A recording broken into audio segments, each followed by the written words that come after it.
สบายดีทีมงานซาลีอยู่บรรดาเมืองทั้ง3แขวงเนาะผ่านมายังเห็นว่าหลายๆทีมงานเมืองยังบ่เข้าใจวางจุดค่าพิกัด GPS ที่ไปเอามาอยู่สนามมันลงใส่แผนที่เนาะมื้อนี้อาจารย์สิมาอธิบายว่าเฮาจะอ่านค่าพิกัดแผนที่หรือว่าวางจุด GPS นั่นใช้แผนที่แบบง่ายๆได้แนวใดเนาะก่อนอื่นหมดเฮาต้องเข้าใจว่าพิกัดเนาะหรือว่าตำแหน่งมันแม่นหยังเนาะมันมีหลายคำศัพท์เนาะซึ่งว่าคำว่าพิกัดนี้เนาะหรือตำแหน่งนั่นมันคำว่ามันแทนคำว่าจุดหนึ่งเนาะที่ว่ามันอยู่บนหน้าโลกนี้ว่าซั่นซะเนาะเขาเจ้าจะวัดแทกค่านั้นจากจุดศูนย์มาเนาะเป็นเส้นแหวงที่เท่าใดเส้นขนานที่เท่าใดแทกจากจุดศูนย์เนาะอยู่ใส่กระยาหัวมันละแต่ว่าจากจุดศูนย์มาฮอดจุดที่เฮาอยู่นี้มันจักแมตรหรือว่าจักองศาเนาะอยู่เส้นขนานที่เท่าใดเส้นแหวงเท่าใดอันนั้นมันคือค่าพิกัดเนาะพิกัดโมเมนต์พิกัดเนาะขอโทษพิกัดหรือตำแหน่งเห็นบ่คันว่าซับคำว่าอยู่ในโทรศัพท์หรือว่าวัยรุ่นเขาจะว่าส่งโลให้ได้ส่งโลให้ได้มันคือ location นะความหมายภาษาอังกฤษหมายถึงที่ตั้งอย่าง location นี่บอนที่เฮาอยู่ขณะนั้นเนาะเฮาอยู่ขณะนั้นหั่นมันแม่นหยังเฮาอยู่จุดใดว่าซั่นซะ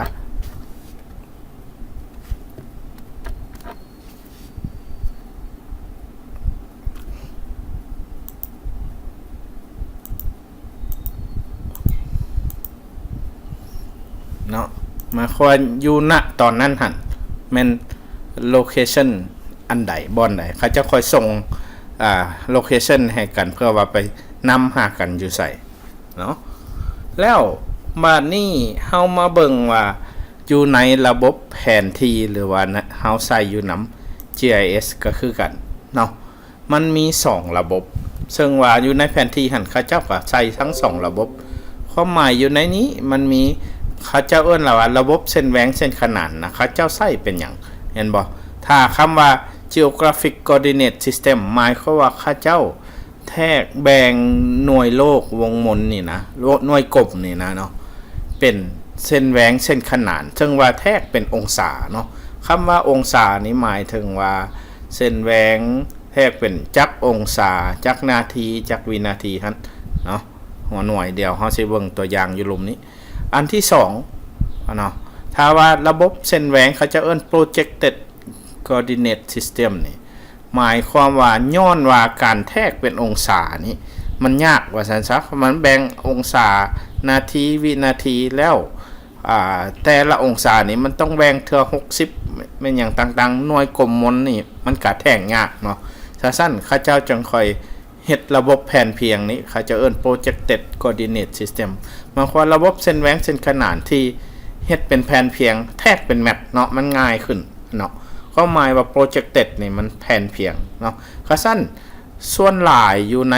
แผนที่นี้มันก็เป็นใช้ระบบแผนเพียงแต่อยู่ในแผนที่คือกันเขาเจ้าก็ใส่ทั้งเป็นองศาใส่ทั้งเป็นแมตต์หัวหน่วยค่าพิกัดอยู่ในหั่นเนาะแล้วส่วนหลายแล้วเฮาต้องเข้าใจหัวหน่วยมันเขียนกันแนวใดแท้เนาะถ้าว่าคำว่า decimal degree มันภาษาลาวเฮาว่าองศาจุดเนาะหมายความว่าจะเขียนเป็นอย่างนี้102จุด1234546 องศาอันนี้เขาเอิ้นองศาจุดเขียนเลยเนาะถ้าว่า degree decimal minute ความหมายว่าองศานาทีจุดอยู่นี่เห็นบ่102องศากับ23.12345นาทีเนาะถือว่าส่วนที่เป็นวินาทีนี่เขาจะเอามาเป็นจุดนาทีหรือว่าองศานาที decimal second ความหมายอยู่นี่หมายความว่าองศานาทีวินาทีจุดเห็นบ่เขาเจ้าจะเขียนว่า102องศา23นาที45.12345 วินาทีอันนี้ตัวเลขมันก็บ่เรียงในนี้ตลอดดอกเนาะแต่ว่าอาจารย์เพียงแต่เทียบใส่ว่าลังจุดนี่เขาเจ้าสิเอาจากจุดเนาะเอาลายลังจุดลายเท่าใดความชัดเจนเฮาก็หลายขึ้นเนาะแล้วบาดนี้อยู่ใน GPS นะมันมีหัวหน่วยคำว่า UTM เนาะเฮาต้องแท็ก UTM ความหมายอยู่ในนี้มันเปลี่ยนหัวหน่วยกลมนี้มาเป็นแผ่นเพียงแล้วเนาะอยู่ในนี้จะต้องเขียนว่าตัวอย่างว่า123บ่แม่นเนาะขอโทษ 123,000จุด100จุด12345 แมตต์อันนี้มันบ่เป็นองศาเนาะมันเป็นแมตต์ว่าซั่นซะอันนี้มาเขาจะตีเปลี่ยนองศาเป็นแมตต์แล้วเพื่อว่าง่ายในการอ่านเนาะฉะนั้นเวลาเฮาเอา GPS ไปเก็บกำข้อมูลไปเอาค่าพิกัดมานี่นะเฮาจะต้องตั้งหัวหน่วยของ GPS อ่านให้ถูกกับแผนที่ที่เฮาอยากจะใส่เนาะให้ตั้งหัวหน่วยให้มันถูกว่าเฮาอยากได้ข้อมูลเป็นหยังแต่ก็บ่จำเป็นต้องตั้งก็ได้เวลาเฮามาอ่านนี่เฮาสิเปลี่ยนให้เป็นหัวหน่วยหยังมันก็เปลี่ยนให้เฮาเนาะเวลาอัปโหลดข้อมูลเข้ามาเบิ่งว่าเขาเจ้าอ่านค่าพิกัดแนวใดเนาะคิดว่าหลายๆทีมงานเมืองนี่ยังบ่เข้าใจว่าวางค่าพิกัดที่ว่าจุด GPS เอามาหั่นวางใส่แนวใดเนาะส่วนเนาะเป็นอย่างส่วนหลายเพิ่นตั้ง GPS อ่านค่าพิกัดเป็นแมตต์เนาะเป็น UTM นี้เพราะมันอ่านง่ายว่าซั่นซะเพราะว่าง่ายๆเฮาเอาเฮ็ดแบ่งส่วนนี่นะเป็นส่วน100หรือว่าส่วน10มันจะง่ายกว่าเฮาแบ่งองศาเป็น60เป็น6ส่วนเนาะมันก็ได้คือกันแต่ว่าค่าแบ่ง10นี่มันจะง่ายกว่าว่าซั่นซะตัวอย่างแผนที่ที่อาจารย์เฮ็ดให้นี้มันมีค่าพิกัดอยู่หั่นคือค่าพิกัดเป็น UTM ค่าพิกัดเป็นแมตต์เนาะมันเปลี่ยนหัวหน่วยองศาเป็นแมตต์เรียบร้อยเนาะตัวอย่างว่าเฮามีจุด A นี้เห็นบ่ค่าพิกัดนี้ตัวอย่างเส้นขนานเขาจะอ่านขึ้นเหนือตลอดเนาะค่าพิกัดเส้นแหวงนี่เขาจะอ่านแต่ซ้ายหาขวาถือว่าไปทางตะวันออกตลอดเพราะนั้นตัวอย่างจุด A นี้ถ้าว่าจุดเฮาอยู่จุดบนนี้เนาะเฮาก็ต้องเบิ่งว่าส่วนต่างของห้องหนึ่งของเฮาที่ว่าตาแผนที่นี่นะตัวอย่างอยู่ในนี้เริ่มในตานี้195,000 52,000 เนาะถือว่าตาเฮาตาหนึ่งนี่มีระยะ 5,000 เมตรเนาะถ้านั้นค่าพิกัดอยู่จุด A นี้เฮาจะอ่านบอกว่าตั้งแต่ระยะนี้บวกให้ครึ่งหนึ่งของตัวนี้ก็คือบวกให้ 2,500 เมตรเพราะว่าตาหนึ่งแม่น 5,000 เมตรเนาะเฮาก็เอาค่าตัวนี้บวกอ่านขึ้นไปเพิ่มอีก 2,500 เมตรก็คือ 2,357,500 เมตรจากจุดนี้ขึ้นเมือจาก0 เมตรว่าซั่นๆเนาะตัวนี้คือกันเฮาต้องเอาค่าตัวนี้บวกให้อีก 2,500 ฉะนั้นค่าพิกัดจุด A จะอ่านว่าเหนือ 2,357,500 เมตรตะวันออก E เห็นบ่ 197,500 เมตรอันนี้คือค่าพิกัดจุดนี้เฮามีแล้วเฮาก็ต้องวางใส่ฉะนั้นเฮามาเบิ่งคืนว่าจุด GPS ที่โครงการซารีไปเอามานี่นะเนาะเห็นบ่เฮาต้องเข้าใจว่าเขาจะอ่านอยู่จุดใดเนาะฉะนั้นตัวอย่างว่า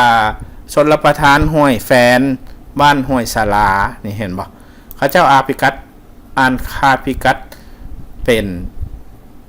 องศานาทีและวินาทีจุดอันนี้เห็นบ่เนาะค่าสั้นเวลาเฮาขี้ข้อมูลหรือเอาข้อมูลเข้าตัดตารางนี่นะมันบ่ควรจะเขียนแนวนี้เนาะเพราะว่าถ้าเขียนแนวนี้มันจะเป็นการยุ่งยากในการเปลี่ยนข้อมูลเนาะถ้าว่าสิเขียนแท้ๆก็ควรเขียนองศานาทีและวินาทีแยกกันเพื่อว่าเฮาสามารถเปลี่ยนเป็น องศาจุดนี่ง่ายเนาะถ้าว่าอยากเอาองศาก็ควรเขียนค่าพิกัดเป็นองศาจุดแนวนี้ง่ายขึ้นเนาะแล้วก็คันว่าเฮาเฮ็ดแนวนี้เนาะบันทึกข้อมูลอันนี้เฮาจะยังได้มาแปลงเนาะแปลงข้อมูลนี่แยกออกเป็นองศานาทีวินาทีแล้วมาเปลี่ยนข้อมูลให้มันถึกเป็นองศาจุดนี่คือเก่าฉะนั้นถ้าว่าเฮาอยากเอาจุดค่าพิกัดที่เข้ามาหั่นนะเฮาจะต้องเปลี่ยนเห็นบ่ค่า x y นี้เป็นหรือว่า ne นี้เป็นองศาจุดเนาะถ้าว่าเฮาได้ค่าพิกัดเป็นองศาจุดแนวนี้แล้วเนาะเฮาจะเอาค่าพิกัดจุดนี้เห็นบ่จุดค่าพิกัด GPS นั้นมาลงวางใส่แผนที่เฮาได้ง่ายเนาะฉะนั้นในโอกาสเทื่อหน้าหันแนะนำให้ว่าเฮาบ่ควรคีย์ข้อมูล GPS นี้ลงแบบนี้เนาะที่จริงแล้วเฮาบ่จำเป็นคีย์ดอกถ้าว่าเฮาใช้ GPS ไปเก็บข้อมูลมาเฮาก็โหลดจุด GPS นั้นลงมาเลยมันจะเป็นค่าที่เฮาสามารถเอาเข้าอยู่ใน ArcGIS หรือว่า QGIS ได้ง่ายขึ้นเนาะว่ามาฮอดนี้หวังว่าทีมงานเฮาจะสามารถเอาจุดลงในแผนที่หันได้เนาะแล้วอีกอันนึงถ้าว่าเฮาได้ค่าพิกัดมาโดยที่ว่าวางใส่แล้วนี้เฮาก็สามารถ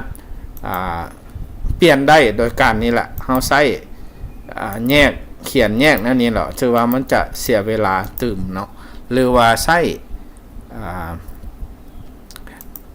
อินเทอร์เน็ตเนาะมาอยู่ในเว็บนี่เขาจะเอิ้นว่า lat long and UTM conversion บ่เฮาพิมพ์ใส่เนาะเห็นบ่มันมีหน้าตาอันนี้เฮาก็ตัวอย่างว่าเฮามีองศาเขียนเป็น23องศา35นาที45.12345 ตัวอย่างนั่นบ่มันจะเปลี่ยนให้เฮาเนาะเฮากด enter โอ้เพิ่นให้เอาทั้ง2ค่า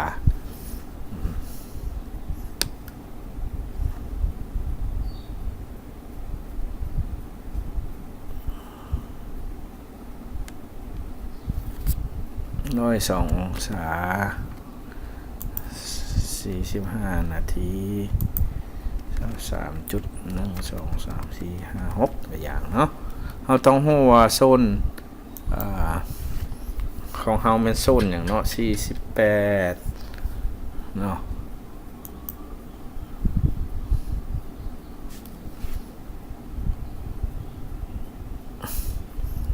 คิวเนาะอันนี้เนาะlongitude แม่น48เนาะนี่เฮาแม่น Q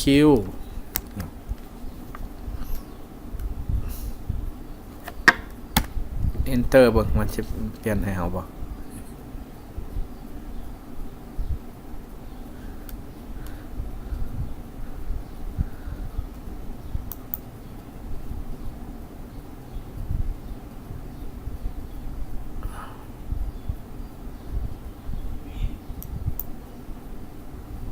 โอ้อันนี้มันต้องได้ตั้งรายละเอียดถึมเนาะแต่ว่าเนี่ยใดก็ดีเฮาสามารถใช้อินเทอร์เน็ตนี้แปลงข้อมูลให้เฮาได้หรือว่าเฮาสามารถใช้แอปนี่เนาะแอปที่ว่าอาจารย์ได้ลงในชื่อว่า UTM เห็นบ่ถ้าเฮาเปิดขึ้นมามันจะเป็นหน้าตาแนวนี้เนาะแล้วเฮาก็คีย์ใส่เฮาคีย์ค่าองศานาทีวินาทีเข้าไปเนาะแล้วมันจะเปลี่ยนเป็น UTM ให้เฮาหรือว่าเฮาคีย์ UTM เข้ามันจะเปลี่ยนองศาจุดหรือว่ามันหยังรายละเอียดนี่เฮาต้องใช้แอปหรือว่าใช้เว็บซอยเนาะ